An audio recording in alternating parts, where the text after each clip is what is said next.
Hello, my name is Don Miguel Ruiz Jr.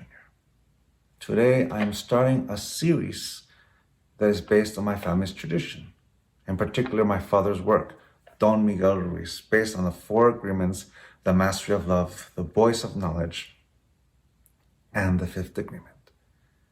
In particular, these little cards published by Amber Allen Publishing and Hay House. Now, a backstory to this.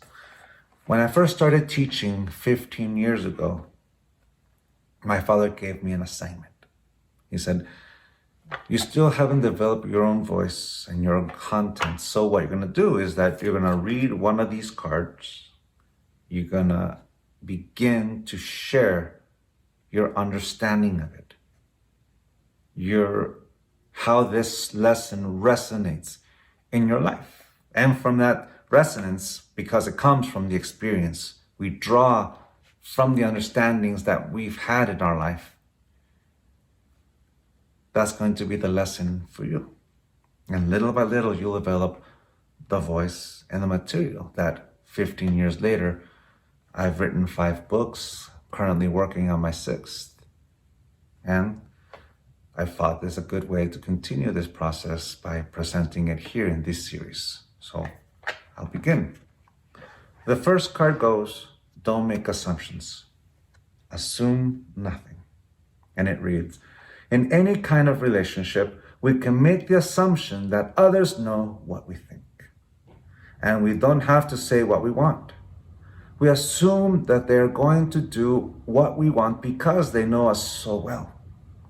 If they don't do what we want, we feel hurt and think, how could you do that? You should know. Well, before I begin to talk about it, we have to understand what an assumption is. So my favorite instrument to describe an assumption is the Gestalt principle of closure. I learned the Gestalt principle of closure when I was studying graphic design and visual arts. It goes like this. If you draw a circle and you don't close that circle, the mind has the capacity to project that missing part.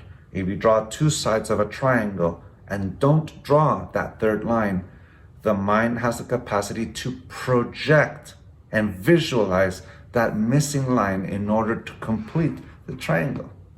It is something that the mind does. It requires closure in order for us to make a choice. So when we don't have the information at hand, all the information, we begin to project that missing piece of information in order for us to understand the whole. And that's what I know as an assumption. An assumption is a story that we create in order for us to understand the whole.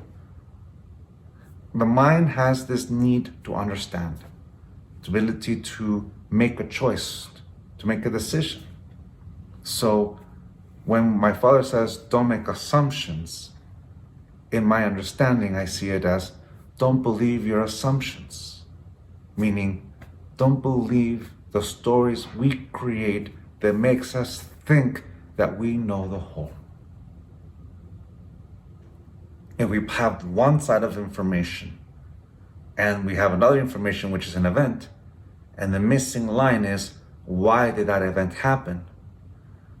That's when we begin to create 1, 2, 3, 4, 5, 10 potential stories.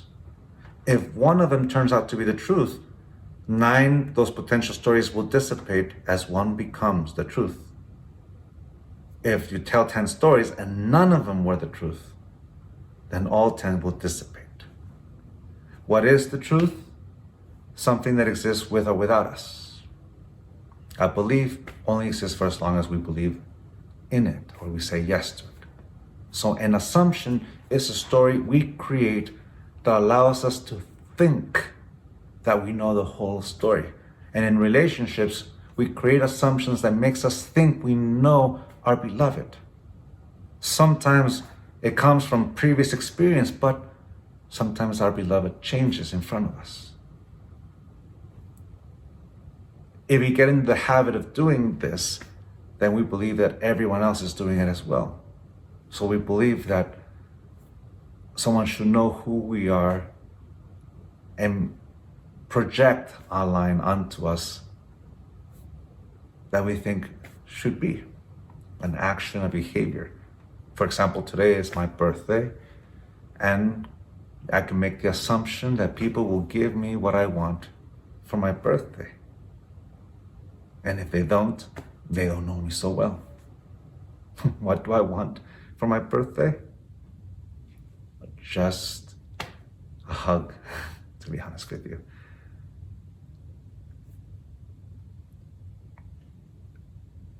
If we make assumptions, which is to create stories that makes us think that we know the whole truth, then we're not really paying attention to life. We're not paying attention to the person that's in front of us, that's changing, that's evolving. The way we break an assumption is, one, to have the discipline to understand what an assumption is, and have the discipline to ask, what is it do you want for your birthday? What would you like to do on your special day?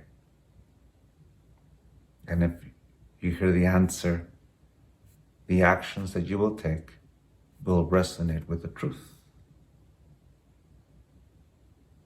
It works both ways. So don't make assumptions, which to me simply means don't believe the assumptions you create about the world you live in. Take the time to listen, to ask, and be patient for the truth to be shown to you. And for me, this is simply cleaning the channels of communication between the people we love, especially the communication within ourselves. Hope you have a wonderful day, that you enjoy everything in life, and that you have fun. I'll see you next time.